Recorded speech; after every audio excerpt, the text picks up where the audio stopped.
오늘은 이런 TV 사회를 맡은 임수환입니다.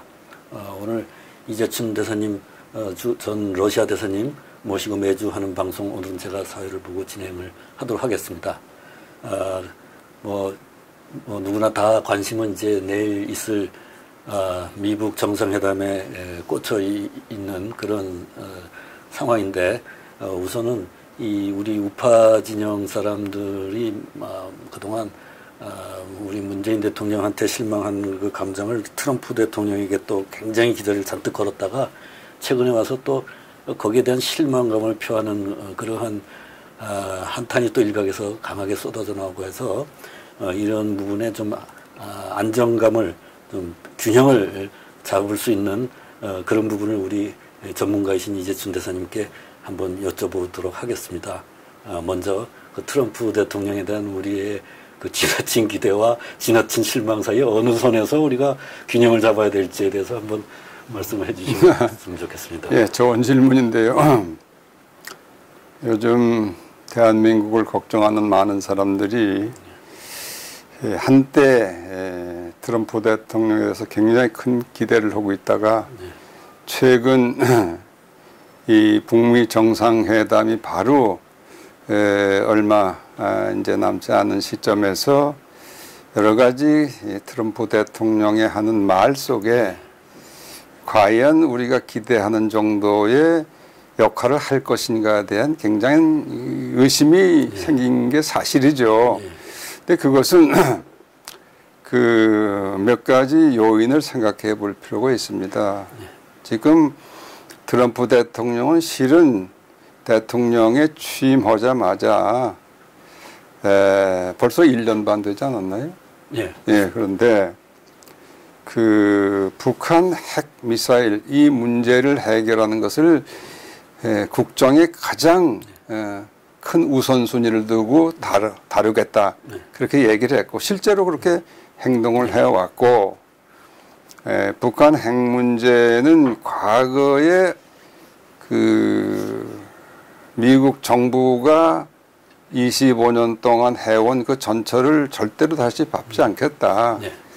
절대로 다시는 속지 않겠다. 이것을 몇 번이고 되풀이해서 반복했고 실제로 행동으로 말로 표시를 해왔어요. 그런데 이제 회담이 임박해오는 시점에서 다소 과거와는 조금 그 대북 자세를 조금 연화시키는, 약화시키는 그런 발언들을 한 것이 사실입니다. 그런데 따지고 보면은 트럼프 대통령은 이제 두 가지가 있습니다. 하나는 트럼프 대통령이 국내적으로 상당히 지금 그 많은 문제에 시달리고 있죠. 또 정치적으로는 11월 중간선거도 있죠. 또 앞으로 3년 후에 또 다시 대통령 선거가 있는데 정치인으로서 이거 생각하지 않을 수가 없을 겁니다. 그래서 뭔가 그 이번 회담을 통해서 미국 국민들한테 아필할 수 있는 그러한 성과를 냈으면 좋겠다 하는 그 욕심이 왜 없겠습니까? 누구나. 그것이 하나 있고, 또 하나는 일단 김정은이가 사악한 지도자라는 걸 알고 따라서 그렇게 모든 것을 희생해서 만들어 놓은 핵무기, 이것을 그렇게 쉽게 포기하지는 않을 것이다 하는 생각은 물론 하겠죠. 그렇지만 그럼에도 불구하고 그 항상 이런 성정, 딜을 통해서 계속 성공하고 성장해온 트럼프로서는 역시 그 상대를 앞에다 불러놓고 딜을 한번 해볼 가치가 있고 필요하다. 이렇게 생각하기 때문에 적어도 일단 그 회담장까지는 와야 되겠다. 그러려면은 계속 압박만 한다고 오겠습니까? 그렇죠. 그러니까 적어도 싱가포르까지 올 수 있게 만들기 위한 환경 조성이 필요한데, 그런 차원에서는 약간 부드러운 그런 말 같은 거, 이런 것은 그런 유인책으로 쓴 것이 아니냐. 그것이 트럼프가 바로 생각하는 그 기본이 아니다. 난 그렇게 생각합니다. 그래서 우리가 거기에 대해서 일희일비할 필요는 없다고 생각하는데, 예컨대 바로 저 카나다에서 G7 정상회담 끝나고 오기 직전에도 또 기자회견 하는 중에 그렇게 길게 만날 필요도 없다. 사실은 뭐 한 1분 정도만 만나도 저 사람이 핵을 포기할 의사가 있을지 아닌지 내가 금방 알 수 있다. 만약 저쪽에서 준비가 안 돼 있으면은 뭐 회담 길게 할 필요 있겠냐. 그런 얘기도 또 했어요. 그것은 굉장한 압박이죠. 그러니까 이 압박과 회유가 이렇게 믹스가 돼 가면서 그 여러 가지 이제 그 불신을 사는 면도 있습니다. 그래서 우리는 그 내일 이제 우리 시간 11시면 회담이 시작되겠습니다만은 일단 그 회담을 볼 필요가 있다. 그 지금 트럼프와 그 행정부의 생각, 그 트럼프가 폼페이오를 벌써 2번씩이나 보냈고 그 동안에 또 미국의 뭐 성김 뭐 이런 실무자들이 또 오랫동안 접촉을 해오는 과정에서 미국의 요구가 얼마만큼 강한 것인가는 북한도 이미 알고 있어요. 그래서 북한도 상당한 각오는 하고 있을 겁니다. 다만 우리가 이제 가장 걱정하는 부분은 소위 정치적인 이유 때문에 그 완전한 비핵화가 안 이루어지고 중간에서 그 엉거주춤한 상태로 봉합이 될 경우에 그거는 아주 큰 재앙을 남긴 것이기 때문에 그런 것은 없어야 되겠다 하는 것이 이제 우리가 걱정하는 것이죠. 그러니까 트럼프 대통령도 상대가 이제 그 우리 외교가에서 전혀 말하자면 이 노멀에서 벗어난 상대하고 지금 딜을 해야 되는 입장이기 때문에 거기에 따른 여러 가지 대응에서 우리가 상식적으로 상식이 좀 벗어나는 그런 행동들도 나오는 것이니까 우리가 좀 더 지켜볼 필요가 있다. 이렇게 이제 정리를 하면 될 것 같습니다. 그렇죠. 사실은 이 만남 자체가 아주 굉장히 이거는 굉장히 어울리지 않는 만남이죠. 그렇습니다. 미국 대통령이 뭡니까? 민주주의의 대표주자고 자유의 대표주자고 그렇지 않습니까? 우리가 가치관을 같이 하는 시장경제와 인권과 법치와 이런 것을 대표하는 세계에서 가장 힘 있는 대통령 아닙니까? 그런데 김정은이 뭡니까?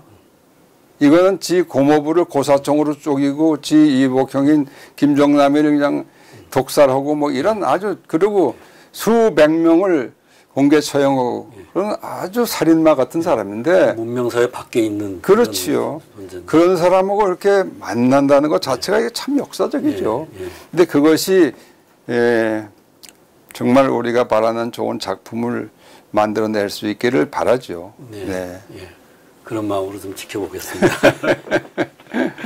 근데 이제 그런 마음을 우리가 지켜보는데 좀 한쪽으로는 마음이 섭섭한 것이 우리를 대표하는 정부가 이 그림에 우리가 그 북핵 위협에 그 당하는 당사자임에도 불구하고 이 그림에서 찾아볼 수가 없기 때문에 그게 참 마음을 허전하게 만드는 그런 부분인데 또 뭐 그 싱가포르에서 KBS 기자가 또 뭐 봉변을 당한 일도 있고 뭐 이런데 이 부분에 대해서 또 저희들보다는 더 깊이 이렇게 외교의 그 내막을 잘 아시는 그런 상식으로 좀 듣고 싶습니다. 뭐 이게 한국 정부 위치는 어디가 있는 것인지.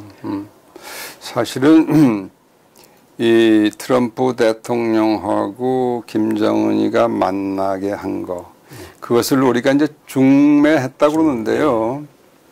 중매라는 건 뭡니까? 당사자가 아니죠. 그렇습니다. 근데 사실 이 북핵 문제라는 거, 또 나아가서는 북한의 인권 문제라는 거, 이 자체가 우리가 가장 관심이 있는 사항입니다. 그렇습니다. 우리 문제입니다. 근데 이것을 마치 제3자인 것처럼 미국과 북한 간에 해결하시오. 우리가 이렇게 만남을 하고 이 자체 발상부터가 잘못된 것입니다. 그러니까 지금 자세가 그럴 수밖에 없지요. 사실은 지금 이제 내일 회담에서 가장 중요한 것들이 몇 가지가 쭉 있어요. 리스트가 있습니다.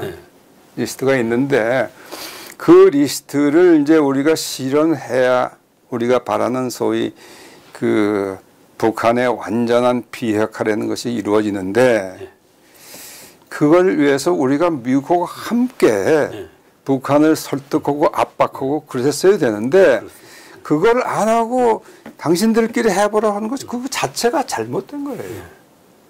우선 우리가 이제 내일 그 막 관전 포인트라고 그럴까 가장 관심이 있는 것이 그 완전한 비핵화라는 거예요. 소위 CVID라는 거. 그러면 그것이 전제되지 않으면은 이 회담 필요 없는 거예요. 그렇습니다. 처음서부터 완전한 비핵화 하겠다고 해서 트럼프가 그럼 만나보지 이렇게 된 거 아닙니까? 만약 그걸 저쪽에서 거부하면 그건 완전히 사기로 끝나는 거예요. 그러니까 그거는 CVI 하겠다 그러겠죠. 난 그렇게 봅니다. 넘버원. 그러면 뭐가 따라야 되느냐? 당장 따라와야 될 것이 있어요. 지금 북한은 NPT에서 탈퇴했잖아요. 핵확산 금지 조약. 그다음에 IAEA 국제 원자력 기구 거기서 탈퇴했잖아요. 그럼 당장 그걸 금방 복귀해야 돼요. 그럼 언제까지 복귀한다 그 약속해야 됩니다. 그리고 그다음에 이제 핵 물질, 핵 무기, 그다음에 핵 시설, 그다음에 연구 프로젝트 모든 개발 그런 모든 것을 신고해야 됩니다. 신고해야죠. 신고를 왜 하느냐?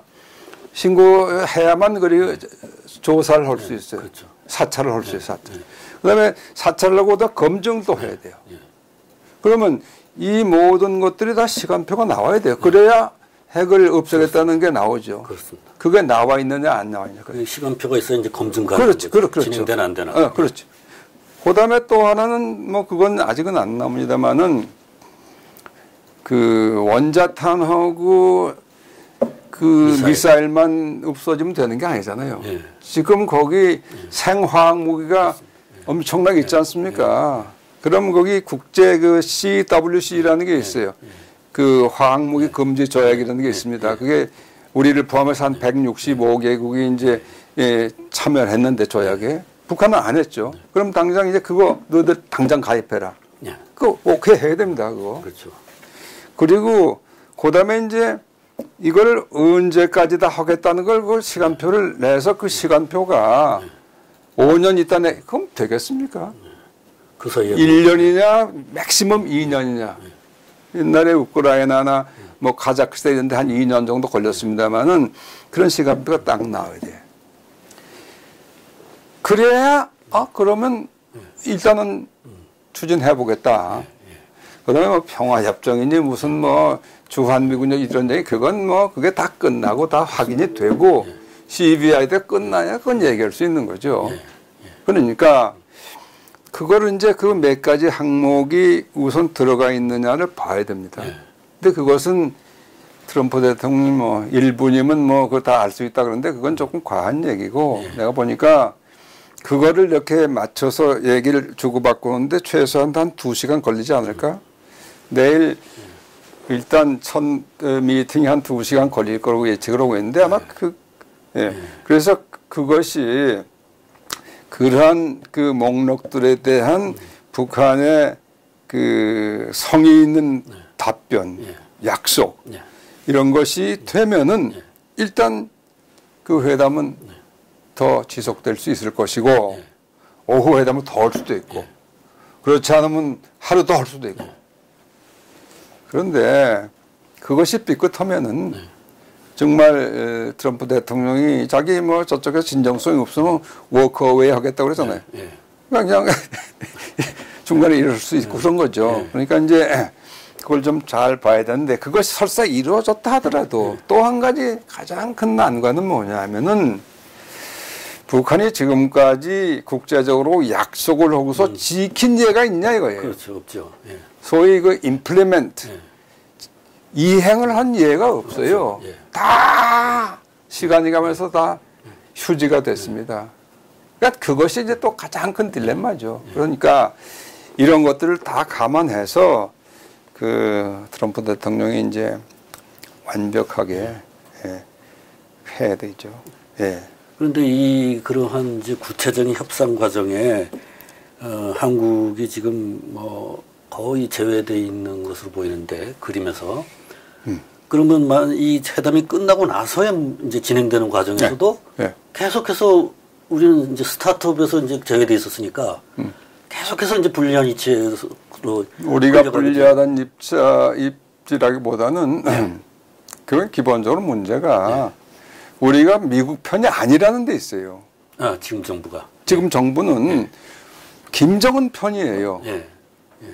그러니까 지금 싱가포르에서 따돌림을 당하고 있는 겁니다. 지금 요즘 돌아가는 분위기를 보세요. 지금 이 회담과 관련해서 동맹국이라면은 긴밀하게 주고받는 정보가 있어야 됩니다. 우리가 도와줘야 되는데 이미 얼마 전에 트럼프 대통령 문재인 대통령하고 그 화이트하우스 만났을 때 무시해버렸잖아요. 답변도 안 하고. 그때부터 당신은 김정은이 편이구나 그렇게 벌써 판단을 한 거죠. 그래서 그 후에 정보 교환 없습니다. 그러면 우리 정부기관이 외교부에 나가서 한국을 대표하는 것 같이 대접을 받지 못하는데 국민들은 뭐 70, 80%가 문재인 대통령을 지지한다고 그러니 그러니까요. 우리나라 자체가 지금 뭐 공중에 아니 보세요. 그 싱가포르에 취재하러 갔던 KBS 기자 2명이 7일 날 그 취재를 해야 되는데 취재를 어디 가서 해야 돼요? 취재를 미국 동맹국이니까 그쪽하고 거기 프레스센터도 다 미국 기자들도 새까맣게 와 있고 다 근데 거기 서면 될 거 아니에요? 그러네요. 그런데 왜 북한 대사관을 들어갔겠냐고요? 북한이 내 편이라고 생각하고 들어갔는데 그러네요. 북한이 야 인마 너들 왜 들어왔어? 허가도 없이 쫓아버린 거 아닙니까? 그리고 싱가포르 경찰에 신고한 거 아닙니까? 이 자식들 불법으로 여기 들어와서 취재한다. 그러니까 싱가포르에서 통보받고 경찰서에서 불러내서 한국으로 추방. 그거 난 몰랐어요. 그 어저께 저녁에 내가 이렇게 보다 아사히 신문에 그 보도가 났더라 국제란에. 예? 그래서 내가 여기저기 좀 근데 나중에 보니까 청와대 뭐 김의겸인가 누구 대변인인가 그것을 모험해서 뭐 기자들한테 뭐 주의를 당부했다 어쩌다 그런 기사가 났다고 그래요. 그것도 뭐 그러면 그런 게 났으면은 KBS가 어떤 방송입니까? 대한민국의 국영방송이나 마찬가지 아니에요. 그렇습니다. 예? 가장 신뢰해야 되는 방송 아니에요. 그 방송이 그렇게 싱가포르까지 가서 그 푸대접을 받고 쫓겨날 정도면 그게 대한민국의 위상이 이게 어떻게 되는 거예요? 그걸 KBS도 보도를 안 하더라고, 그걸. 그러니까, 그게 지금 바깥에서 대한민국 정부를 보는 시각을 그 대변하는 거 아닐까요? 난 좀 그런 생각이 들어요. 굉장히 걱정됩니다. 그 대사님께서는 그 외교관으로서 이제 그 외교관 후배들이 지금 위치에서 어떻게 처신을 해야 된다고 생각하십니까? 자기 나라를 대변할 수 없는 외교관이 되었으니. 그게요, 참 답변하기 어려운 질문 하시는데 내가 지금 현직에 있었더라면 어떤 행동을 하였을까 이렇게 상상을 해봅니다. 예. 근데 참 그러실 것 같아요. 항상 이렇게 저는 이것이 사소한 그 잘못이 있으면 그거는 뭐 공직자인 이상은 그저 그 지시 명령에 따르는 것이 기본이겠죠. 그러나 그것이 그 국가의 정체성을 뒤집고 국가의 반역을 향해서 움직이고 있으면 그건 단호하게 공무원은 그걸 걸고 저항을 해야죠. 난 그렇게 생각해요. 지금도 나는 현직에서 그렇게 행동했을 겁니다. 그런데 답답하죠. 내가 이렇게 얘기하면 이제 많은 후배들 중에는 저거 말이야 다 은퇴하고 팔자좋게 있던 저 선배라는 친구가 자기들을 욕보인다. 어?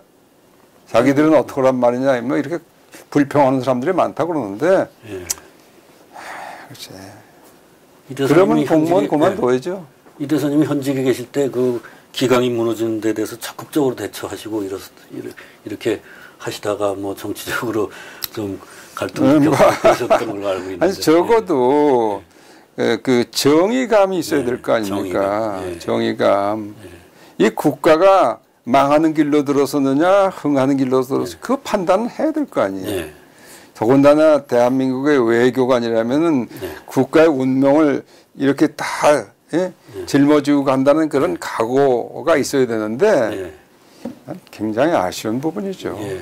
근데 이거 꼭 외교부뿐만이 아니라 그렇습니다. 요즘 돌아가는 거 보면 지금 뭐 남의 얘기할 얘기는 하지만 지금 법원 하는 행동들 보십시오. 그래서 요즘 그런 생각도 듭니다. 우리가 내면적으로 과연 어떤 자유를 이야기할 수 있는 정도의 내면적인 성숙을 갖고 있는가. 일반적으로 우리 공무원, 공직자들이. 물론 뭐 공직자 아닌 사람들이 더 낫다는 소리는 아니지만. 글쎄요. 그래서 지금 바로 대한민국의 위기는 지금 소위 주사파가 청와대를 점령한 이러한 그 정부의 성격도 문제지만은 그러한 현상을 보고도 그 저항하지 않고 침몰시키는 다수 국민들 여기에 더 큰 그 문제가 있고 그것이 바로 위기의 본질이라고는 봅니다.